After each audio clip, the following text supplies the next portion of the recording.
My first tip is to consider masturbation. That's right, self-pleasure.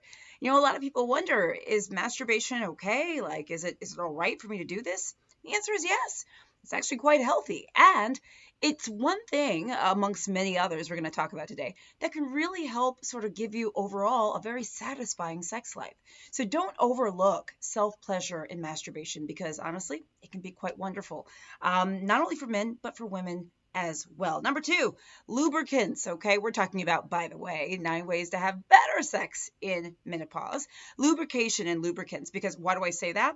I say it because vaginal dryness is often a hallmark symptom that women feel as they go into the menopause years. Has to do with decreasing estrogen and blah blah blah, yada yada. I have other videos on them. I'll make sure I put them in the description of the video. But the thing is, with vaginal dryness, sex can become uncomfortable or painful, difficult, different, you name it. So making sure that you have proper lubrication, I think, is absolutely key.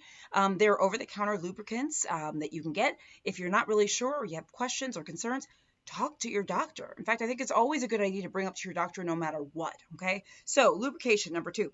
Number three, consider scheduling sex with your partner. Yeah, having sex scheduled might help you in many different ways, especially in this menopause time, right? It may help you get your mind right. It may sort of help you sort of plan your activities, sort of get in a space where sex becomes more conducive, better, easier, what have you. There's a lot of things in health and wellness that we say schedule or prepare for. I counsel my patients on preparing for sleep, not just jumping in bed and expecting to fall asleep right away. I suggest sort of, making, dimming lights as the evening goes on, sort of winding down, doing relaxing activities. Sex can be the same way. And if you know when it's going to happen, it will allow you to sort of prepare mentally and physically for that. All right, number four, remember that there are other ways to show affection besides sexual intercourse. Maybe it's just not your cup of tea, or maybe you just don't want to have sexual intercourse anymore. By the way, that's all right. This is your body. This is you, and you and your partner. You have the right to choose how you do or don't do whatever goes on in your relationship. So maybe sexual intercourse, even though we focus on that, maybe that's not your thing. And there are other ways to show affection. Maybe it's cuddling, maybe it's just watching movies, maybe it's just laying in bed, sort of chatting and whatever. Do what makes sense for you, and don't let sort of society and stigmas pressure you into feeling that you have to do things that is just not. It's not your thing, not your deal. Number five, sort of along those lines, remember that less sex, if you have less sex, that's all right too. I have a video called What Happens to Your Vagina If You Don't Have Sex for a Long Time. I didn't realize how many people had this question. And I think it's because there's a lot of myths out there. People say, oh, you'll get cobwebs in your vagina and blah, blah, blah. No. Okay, it's not going to fall out. You're not going to get cobwebs.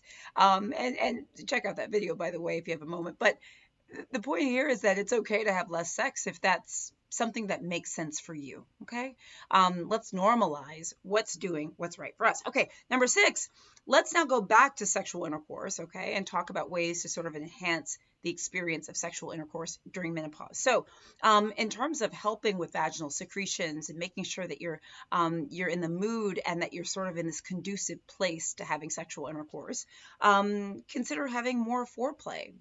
Or a longer or protracted foreplay experience. Maybe when you were younger, no foreplay was needed, but maybe now it's essential. Keep that in mind.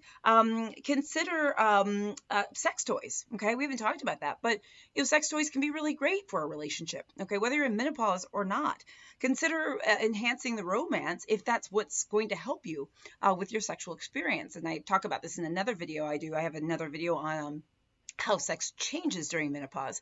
But I talk about how, sometimes what you require now may be different than what you required before. Maybe feeling romance is necessary for you to get in the mood or to feel ready to have sexual intercourse or sexual activity. And more stimulation, more touching, you name it. So keep those things in mind as well. Number seven, make sure your mental health is on point.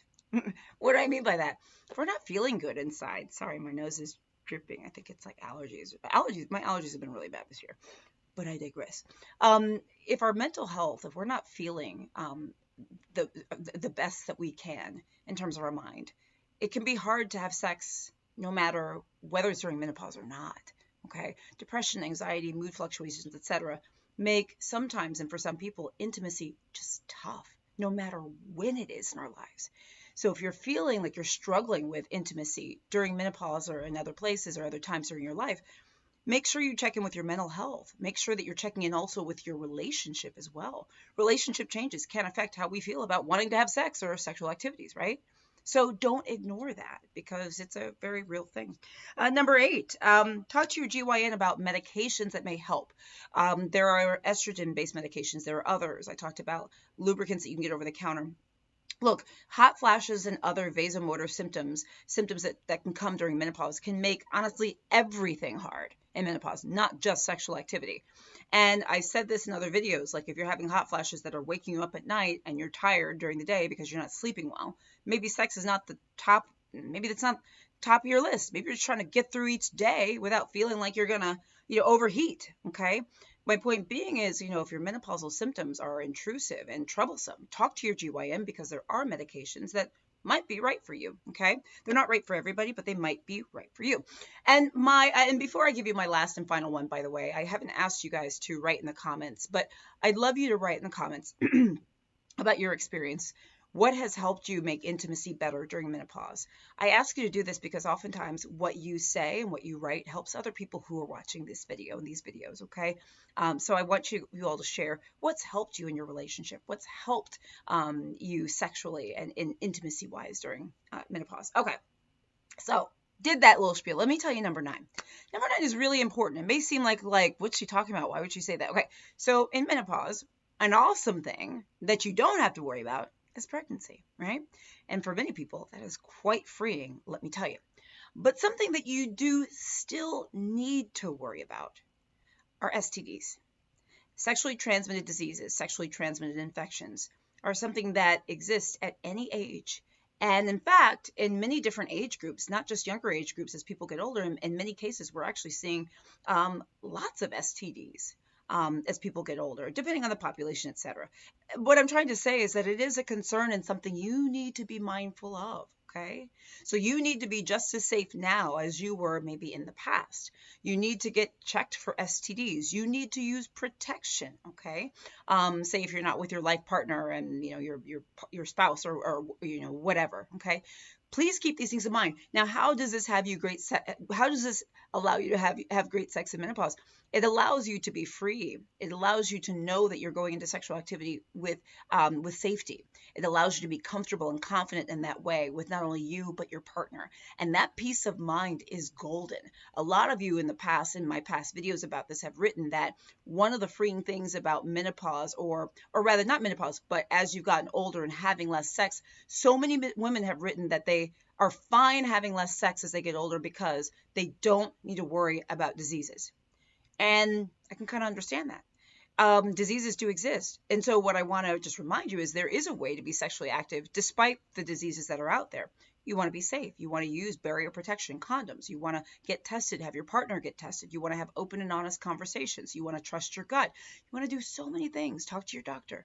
But remember, it is possible and you deserve it. Hello. We deserve great sex and sexual encounters in menopause. Okay. I don't know if I usually get this excited, but I really want to share this sentiment because I believe in it wholeheartedly. Guys, I'm Dr. Jen Caudle. It's good to see you. Practicing family physician, on-air health expert, and video creator. I do daily videos. Please follow me on YouTube. Follow my page. Subscribe to my channel on subscribe to my channel on YouTube. Follow me on Facebook. I'm on TikTok, Instagram, WhatsApp, etc. Please sign up for my free weekly health newsletter at drjencaudle.com. Guys, I love y'all.